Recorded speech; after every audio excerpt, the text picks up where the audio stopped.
৭২ ঘণ্টার মধ্যেই গৃহবধূ খুনের রহস্যের কিনারা করল দুবরাজপুর থানার পুলিশ। সিসিটিভি ফুটেজের সূত্র ধরেই মিলেছে বড় সাফল্য। বুধবার সন্ধ্যায় দুবরাজপুরের ইসলামপুর এলাকায় নৃশংসভাবে খুন হন প্রায় ৪০ বছর বয়সী গৃহবধূ চাইনা মণ্ডল গড়াই। ঘটনাকে কেন্দ্র করে এলাকায় চাঞ্চল্য ছড়িয়ে পড়ে। অভিযুক্তের গ্রেপ্তারের দাবিতে মৃতদেহ রেখে জাতীয় সড়ক অবরোধ করেন আত্মীয় স্বজন ও স্থানীয় বাসিন্দারা।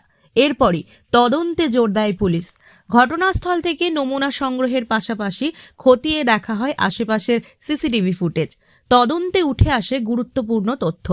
পুলিশ সূত্রে জানা যায়, খুনের দিনই দুবরাজপুর মানসায়ের রোডে মুকেশ সৌ নামে একজন যুবক পথ দুর্ঘটনার শিকার হয়। ১৯ তারিখ ভোরে মারা যায় মুকেশ। দুর্ঘটনার পর থেকে মুকেশের মোবাইল ও ব্যাগ পাওয়া যায়নি বলে দুবরাজপুর থানায় অভিযোগ করেন মুকেশের পরিবার। এরপরই দুবরাজপুর মানসায়ের রাস্তার সিসিটিভি ফুটেজ খতিয়ে দেখতে শুরু করে পুলিশ। দুর্ঘটনাস্থল থেকে মুকেশের মোবাইল উদ্ধার হলেও ব্যাগ পাওয়া যায়নি। এরপর পুলিশ মুকেশের বাড়ি গিয়ে পরিবারের সদস্যদের সঙ্গে কথা বলে জানতে পারেন ১৮ ফেব্রুয়ারি সন্ধ্যায় মুকেশ তার মোবাইল ও ব্যাগ নিয়ে বেসরকারি একটি ব্যাংকের কাজে বেরিয়েছিলেন। পুলিশ সেই ব্যাংক কর্তৃপক্ষের সাথে যোগাযোগ করে জানতে পারে মুকেশ সৌ নামে কোনো গ্রাহক বা কর্মী নেই। সন্দেহ আরও জোরালো হয় পুলিশের। আবারও খতিয়ে দেখা হয় দুবরাজপুর মানসায়ের রাস্তার সমস্ত সিসিটিভি ফুটেজ।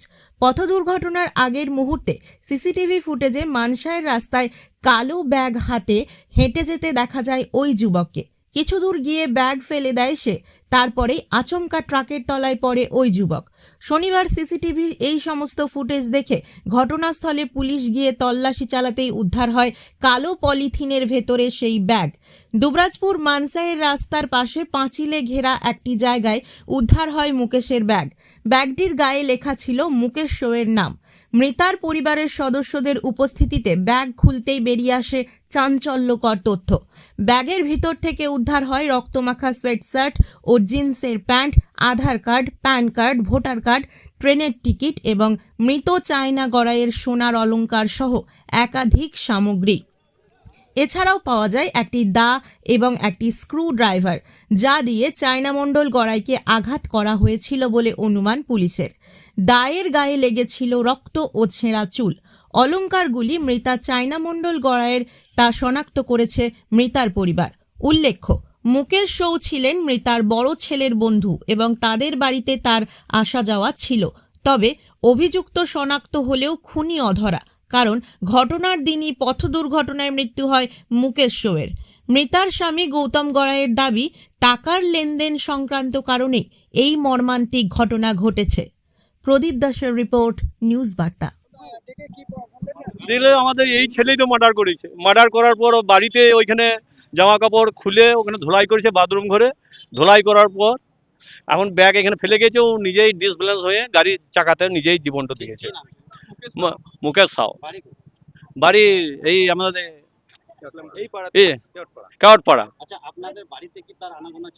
আনাগোনা করে ছেলের বন্ধু, পাড়ার ছেলে, হ্যাঁ, কাকিমা, মামি, আমাকে মামি মামি বলতাম, মামা বলতো আমাকে। এই হিসেবে সম্পর্ক, এমনি ডেলি যাওয়া আসার কোনো ব্যাপার ছিল না। সম্পর্ক আমার সাথে যেমন ছিল আমাদের ডেলি যাওয়া আসা হতো না। ওই দু একদিন ছেলেদের বন্ধু, হ্যাঁ মামি, মামি কেমন আছে, এরকম ব্যাপার।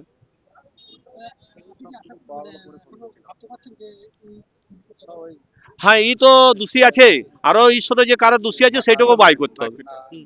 এইটাই আছে। হ্যাঁ, একা করে নাই, আরো আছে। ও একা দ্বারাই ক্ষমতা লয়। ফোন করে আমাদের ঘাটে কামান ছিল, স্যারকে বলেছিলাম 4টার কম আমাদেরকে পাবেন না, আজকে আমাদের কামান আছে। তো দেখলাম 4টার পরে আমাদের 3টের সময় আমাদেরকে ফোন করছে, বলছে আপনাদের দুটো ছেলেকে নিয়ে আসুন।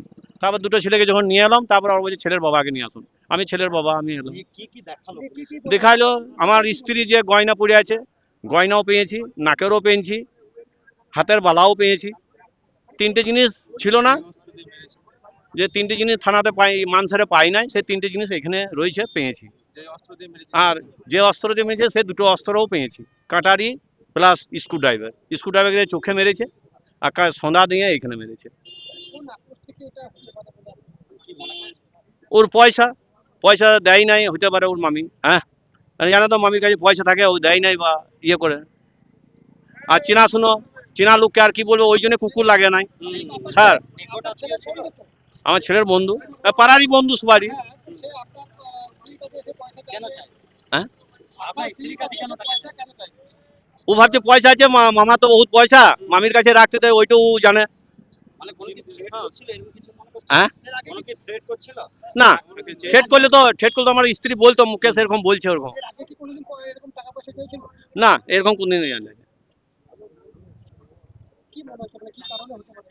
ওই পয়সার জন্য, পয়সা পাই নাই, ঘরে ঢুকেছিল, ওরও মাথাতে ইয়ে ছিল, পয়সা পয়সা টানে টানে। হ্যাঁ, আমাকেও একদিন বলেছিল, বলছি মামা 20,000 টাকা দিও, আমার খুব দরকার আছে। আমার বাবা, আমার কাছে এখন এই মুহূর্তে পয়সা নাই।